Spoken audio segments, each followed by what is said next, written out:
What's going on, folks? This is Her Collects Comics. My name is Andoni. I appreciate you guys taking the time to watch my videos. It's been a few weeks since I've done my last video. Some of you may know, some of you may not know, but my wife and I had our second child recently, which is why I have been a little bit inactive in the community as of late. But I do have some CGC goodness to share with you guys. Well, kind of goodness. There's some bad news with a few of the slabs, which I'll explain in a minute. In addition to a comic book haul that is going to be pretty much 100% Spider-Man related. So I'll start off with the slab books first. I attended two conventions recently.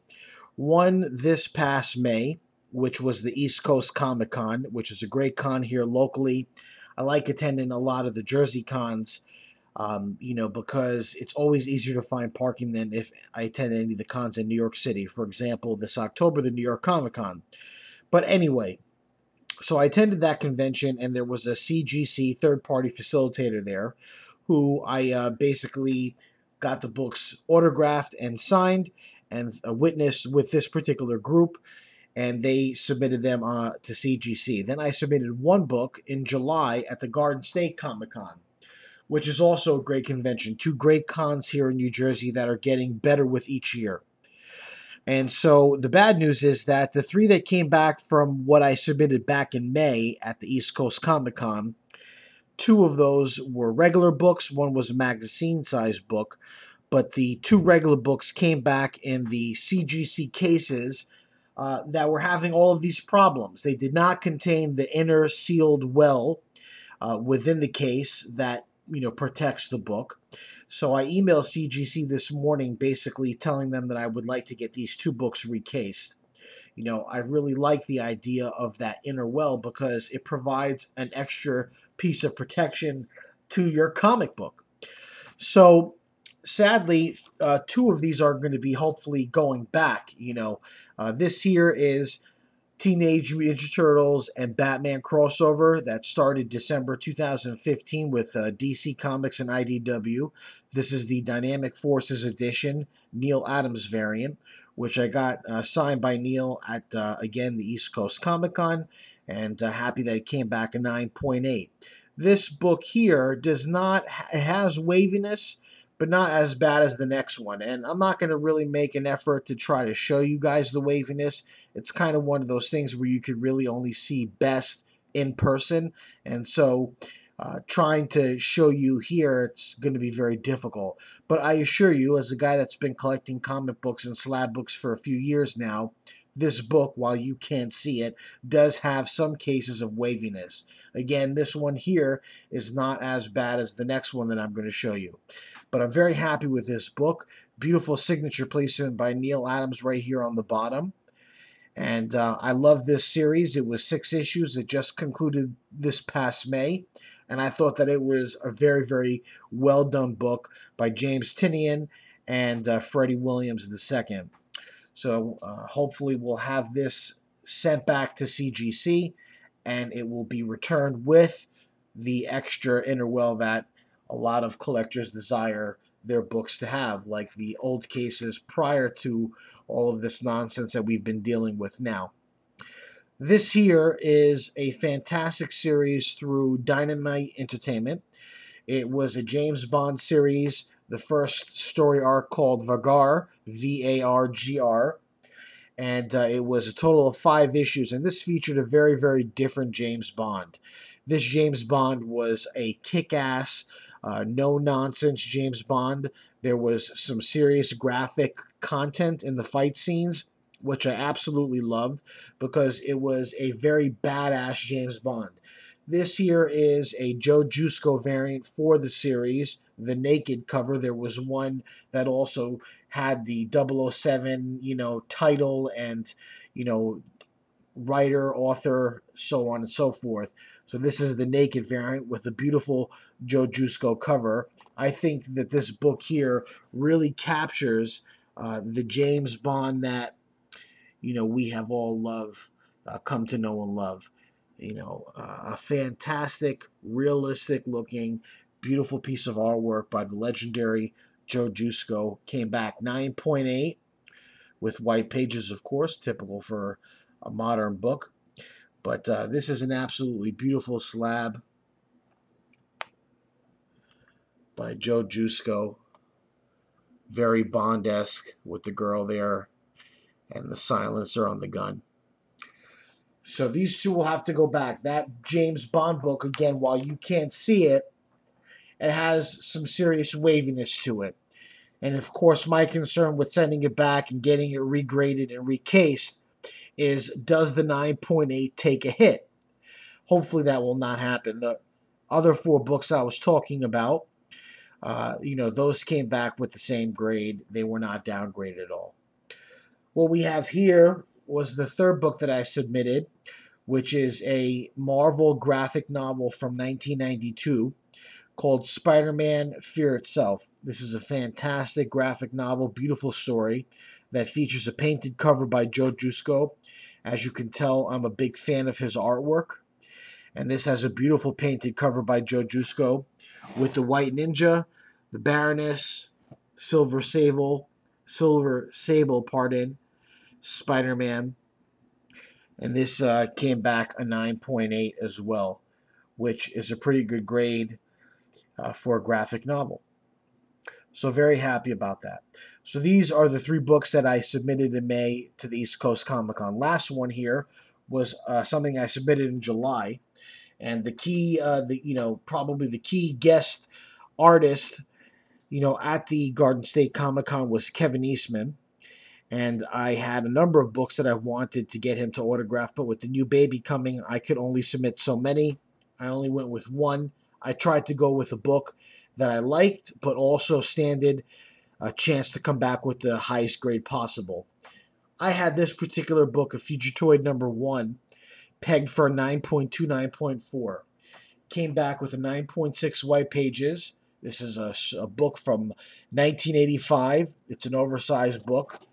And this was a book that also had a story that continued in Teenage Mutant Ninja Turtles Volume 1, Issue number 5. And as you can see here, Kevin Eastman not only autographed it, but also did a nice little head sketch doodle of the Fugitoid. I really love this book. I love the story. I love the character. I love the black and white feel of the pages in this book. And this was something that I bought off of Mirage Studios a few years ago. They had posted on their website how they had found a box of, Fugitoid books, all of which were for the most part in pretty good condition. I got a couple of copies, and this was one of them that I did not read and kept in good condition. Submitted it, and it came back with 9.6 white pages. Very, very happy to meet this, to have this, and to have met Kevin Eastman, who is a very nice guy. So next here, we're going to do an unboxing, not an unboxing per se, but, kind of an unboxing. I started to take the package, the stuff out of the package just to make it easier. And just got a few things here to try to bear with me just 1 minute. Get these books out of their packaging. I took them out of the box just to make it easier. These are all Spider-Man books. Spider-Man has always been my favorite. And so this particular guy had an auction going for a number of amazing Spider-Man books in the 200 to 300 range, many Bronze Age. A number of these issues I picked up for 99 cents. If not 99 cents, I picked them up for $1, many of which less than $2. There might be 1 or 2 that I picked up for about $5, but for the most part, many of these books I got, pardon there for the camera shake, I got at a really good price for about $1 to $2. Just adjusting the camera there, pardon me. So just 1 second here while I take these apart, or take these out of there. This guy used a lot of tape. Whatever it takes to get the books there in good condition,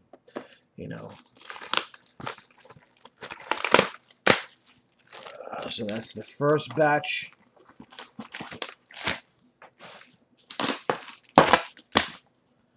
And this is the second batch. And I'll just show this off the bat. I don't have a problem showing the prices. You can see a number of those books there are 99 cents, 99 cents, 99 cents, $1.04, $1.15, $1.79. So these were also many books that were advertised as very fine plus. Few of them were near mint. So 1979, early 1980s. These are the Spider-Man books that I so very much love. And I would like to try to get all of the issues for 200 to 399, 400. I have all of the Todd McFarlane run, and now I'm just trying to, get all of the ones before Todd McFarlane, all the way up to issue 400, and then all the way up to 200 before Todd McFarlane took over in issue 298. So, first stack here, these are not going to be in order per se. Let me just see if I can get them in a little bit of an order so that, oh yeah, they are kind of in order. All right, so that's helpful. So hope that you guys are doing well out there in the YouTube community. I'm off from work for the next 2 weeks, spending time with my family, my son, my newborn son, and my wife, and it's been a great time, but because new babies, all they really do is eat and sleep, I've also had an opportunity to do some comic book reading, which is, doing some catch-up, which is always great. And again, these are just some things that happened to come recently, and they are in order, so we're going to get started here.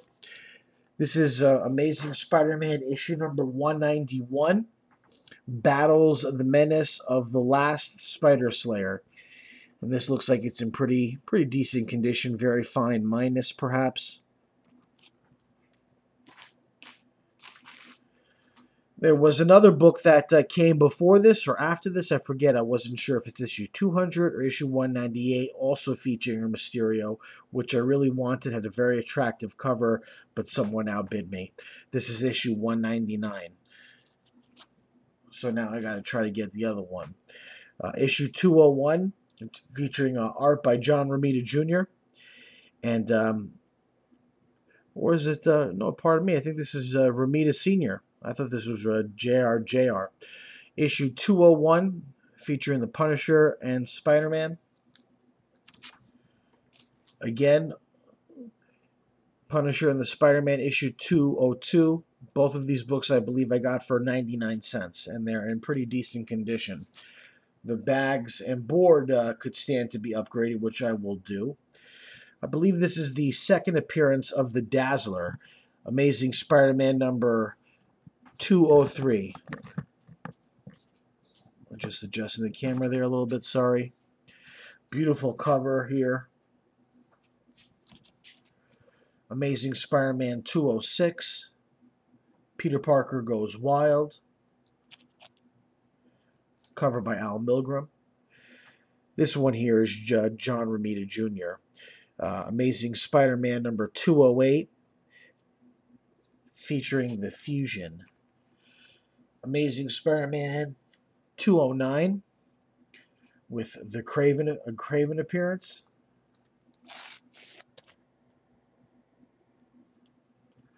Madame Web, issue 210, 1980.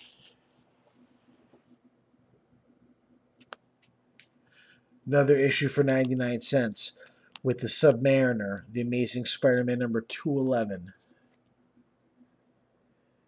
And then also in the next issue, Submariner battling the Frightful Four with Spider-Man.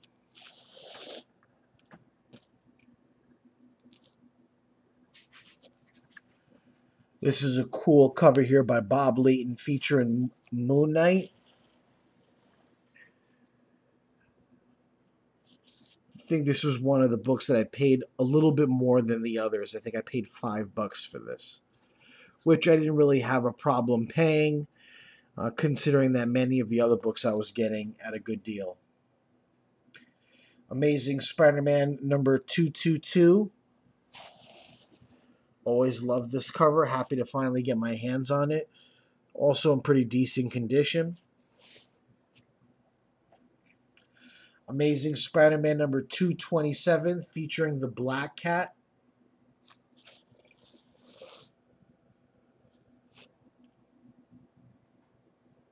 Amazing Spider-Man number 228. Murder by Spider. Beautiful cover. Amazing Spider-Man number 231. When a Cobra Comes A-Callin'.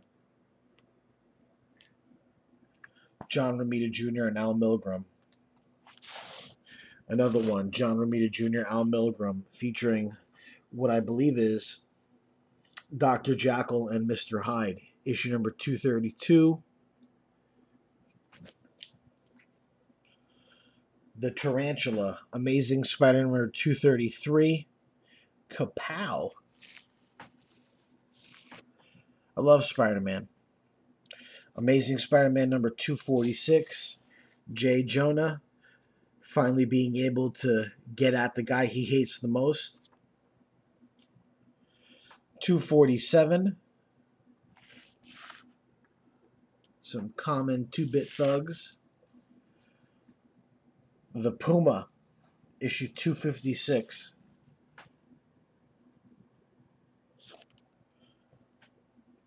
Amazing Spider-Man number 276. The Face at Last Beneath the Mask. Hobgoblin there getting carried away by the police. Amazing Spider-Man number 277. Special issue. The Mystery of the Hobgoblin deepens. Guest starring the Daredevil Man Without Fear and a shocking confrontation with the Kingpin. Another issue that was 99 cents. And this is also cool because it features has a special feature by Charles Vess, Cry of the Wendigo. Love Charles Vess's artwork. And so that's pretty much that. Concludes my Amazing Spider-Man haul. From a different seller, I did also get this here. And a recent character that I've been getting into is the Machine Man. I was reading a Peter Parker Spectacular Spider-Man issue where he referenced in memory his encounter with the Machine Man and how a formidable opponent that he was. And this was the issue that the editor referenced that Spider-Man was talking about in that issue. And so I picked this up as well. Features a beautiful cover by Frank Miller. Machine Man, the Sandman, Brimstone, and the Spider-Man. Marvel team-ups have always been fun reads for me.